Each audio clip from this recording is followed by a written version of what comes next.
MCQs का chapter sequence and series. और सबसे पहला पॉइंट है जो आपके सामने आ चुका है, इसमें लिखा है if the third and fourth term of an A P are 6 and 13, यानी कि थर्ड टर्म और फोर्थ टर्म जो है एपी के अंदर, क्योंकि इसके अंदर एपी जीपी और एचपी होता है, तो लाजमी मेंशन किया जाता है कि हमें एपी के लिहाज से सोचना है कि जीपी के लिहाज से या एचपी के लिहाज से। तो हम सारे सोच विचार किस लिहाज से करेंगे? एपी के लिहाज से।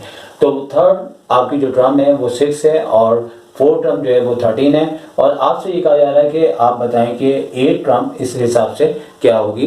तो सबसे पहले हमें मालूम होना चाहिए कि एपी के अंदर अगर कंटिन्यू आपको 2 टर्म्स दी जाए तो हमें डिफरेंस पता लग जाता है, और वो डिफरेंस किस तरह से पता लगता है, लेकिन डी किसके इक्वल होता है? जैसे कि 4 टर्म आपको दी हुई है और उसमें से थर्ड टर्म को हम जैसे ही लेस करेंगे तो हमारे पास कॉमन डिफरेंस आ जाएगा। तो हमारे पास जो 4 टर्म है वो जैसे कि आपको बताई गई है वहाँ पे 13 है, और 13 लिखने के बाद आपके पास थर्ड टर्म भी आपके पास मालूम है जो कि 6 है, और 13 में से जैसे ही 6 को लेस किया तो आपको पता 7 आ चुका है। अब हमसे चूंकि 8 टर्म पूछी गई है तो इसके अंदर अभी हमारे पास डी के साथ हमें ए की भी ज़रूरत है। तो इन दोनों टर्म में से थर्ड या फोर्थ टर्म में से हम ए मालूम कर लेंगे। किस तरह से मालूम करेंगे?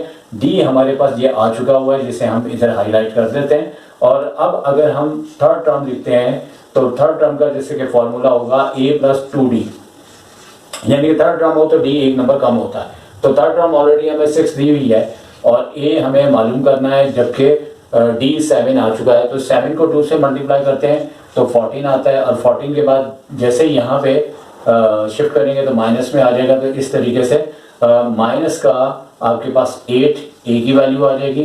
तो a आपके पास आ गया -8 और डी आपके पास आ गया 7। अब सवाल ये पैदा होता है कि हमें मालूम करना है आपका 8 टर्म। तो 8 टर्म हम जैसे ही मालूम करेंगे तो 8 टर्म का फॉर्मूला बनता है a प्लस 7d।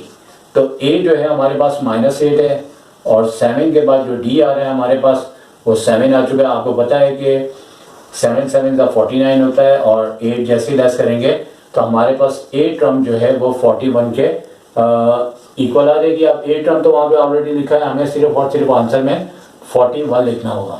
इस तरह आपको दी जा सकती है। और जैसे 1/8 प्लस 1/16 प्लस 1/24, अब डॉट डॉट करके ये कहा गया कि ये जो सीरीज है ये किसकी है? एपी की है, जीपी की है, एचपी की है, या किसी की भी नहीं है। तो बुनियादी तौर पे ऑप्शन तो आपको मालूम हो ही चुका है कि मैं कभी लिखता नहीं हूँ।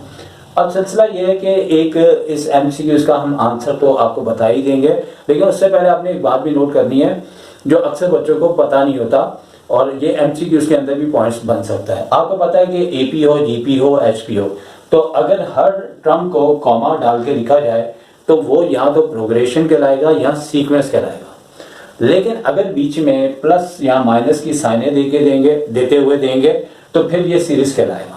आप फॉर एग्जांपल आपसे कहें कि इस 4 आपको ऑप्शन दे दिए जाए और कहा जाए कि बताएं कि सीरीज कौन सी है, तो जिनमें कॉमे लगे होंगे वो आपका जो है वो प्रोग्रेशन या सीक्वेंस कहलाता है, लेकिन जिसमें हर टर्म के अंदर प्लस या माइनस की साइन होगी तो वो सीरीज कहलाता है। ये बात नोट रखिएगा। ये एमसीक्यूज मैंने यहाँ पे लिखनी थी लेकिन नहीं लिखी, ज़बानी बता रहा हूँ। अभी यहाँ पे ये सीरीज किसकी है? बात हो रही है एपी जीपी एच की। तो आप चूंकि बात को डिटेल में करेंगे वीडियो बड़ी हो जाएगी। ना तो ये एपी है ना ये जीपी है। एपी में क्या होता है, दोनों का डिफरेंस चेक करते हैं। जीपी में सेकंड टर्म को फर्स्ट टर्म से डिवाइड करके रेशियो फाइंड आउट करते हैं। ना तो इसका डिफरेंस सेम आ रहा है ना इसका जो है वो रेशियो सेम आ रहा है, इससे ना तो ये एपी है ना ये जीपी है। अलबत्ता ये एचपी है। और किस तरह से पता लग रहा है कि देखें, अगर नॉर्मली आप इसको ट्राई करेंगे तो आप एपी से भी करेंगे, जीपी से भी करेंगे, एचपी से भी करेंगे, लेकिन अपनी नज़रों को बहुत फास्ट रखना है क्योंकि सबसे डेंजरस एचपी है।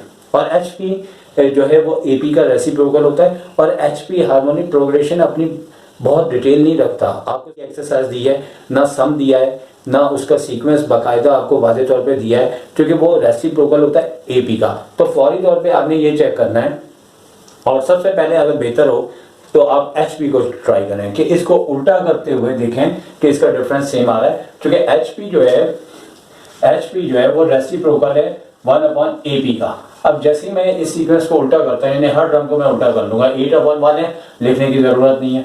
फिर 16/1 है, वो लिखने की जरूरत नहीं है। 24/1 है वो भी लिखने की। अब आप देखिए 16 में से 8 को लेस करें, यानी हर अगली टर्म को पीछे वाली टर्म से अगर हम माइनस करते हैं तो हमारे पास डिफरेंस सेम आना चाहिए, यानी कि ये T1 है, ये T2 है, ये T3 है, तो T3 में से T2 को लेस करते हैं। तो इस तरीके से देखें कि 16 में से मैं 8 को माइनस कर रहा हूँ, 24 चूंकि मेरी थर्ड टर्म बन रही है, इसमें 16 को लेस कर रहा हूँ, ये भी 8 है, ये भी 8 है, दोनों सेम है। इसका मतलब है कि उसको सीरीज को उल्टा करने पे अगर डिफरेंस सेम आ रहा है तो ये फिर एच भी होगा। तो नंबर 3 के ऊपर आ जाते हैं और 3 का आंसर फाइंड आउट करते हैं कि क्या बात लिखी हुई है, बल्कि उसका आंसर मैंने यहाँ पे लिख दिया हुआ है।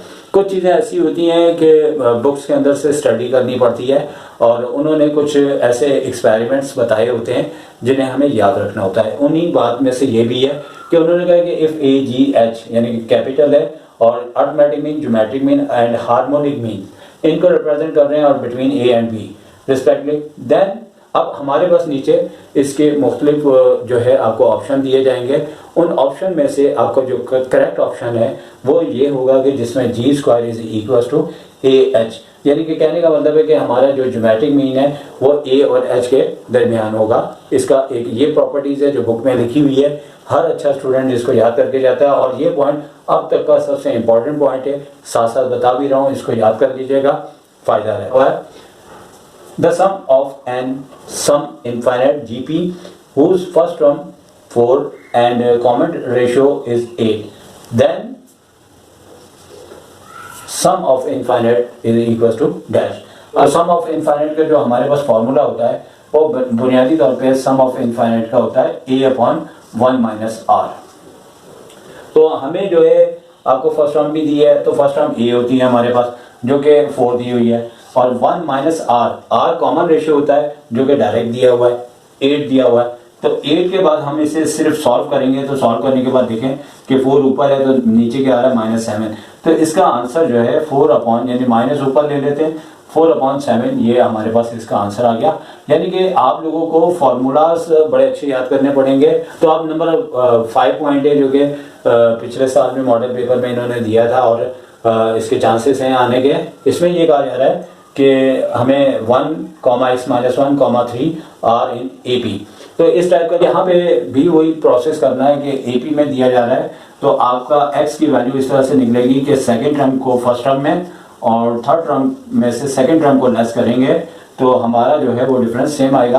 तो x-1 और ब्रैकेट के बाद यहाँ पे 1 आ जाएगा क्योंकि फर्स्ट टर्म हमारी 1 है, थर्ड टर्म हमारे पास 3 है और इसमें से माइनस करना है सेकेंड टर्म को x-1 को। तो x-1 तो ऐसे ही है, -1 ऐसे है और यहाँ पे 3 है तो -x प्लस का 1। अब यहाँ पे इस तरह से बात बनेगी कि ये x इधर आके 2x हो जाएगा और ये दोनों -2x हैं, -2 है, उधर जाके ये ऑलरेडी 4 है, 3 और 1 4 है तो ये उधर जाके प्लस का 2 हो जाएंगे। तो x है तो 6 को जैसे ही हम 2 से डिवाइड करते हैं तो एक 3 आंसर इसका आ जाएगा। तो लिहाजा नंबर 5 का जो आंसर है वो 3 है। इस तरीके से एक बात याद रखें कि AP के अंदर बहुत ज़्यादा पॉइंट्स नहीं आते और जो भी आते हैं इससे पहले वाली वीडियोस के अंदर जो मैंने आपको मीन्स के फॉर्मूले बताए थे, arithmetic mean, geometric, harmonic mean, वो डायरेक्ट फार्मूले या फिर उसकी वैल्यूज देके उसके लिहाज से आते हैं। तो इसके बाद इंशाल्लाह हम ज़्यादा चाहूँगा। टेक केयर, अल्लाह हाफिज़।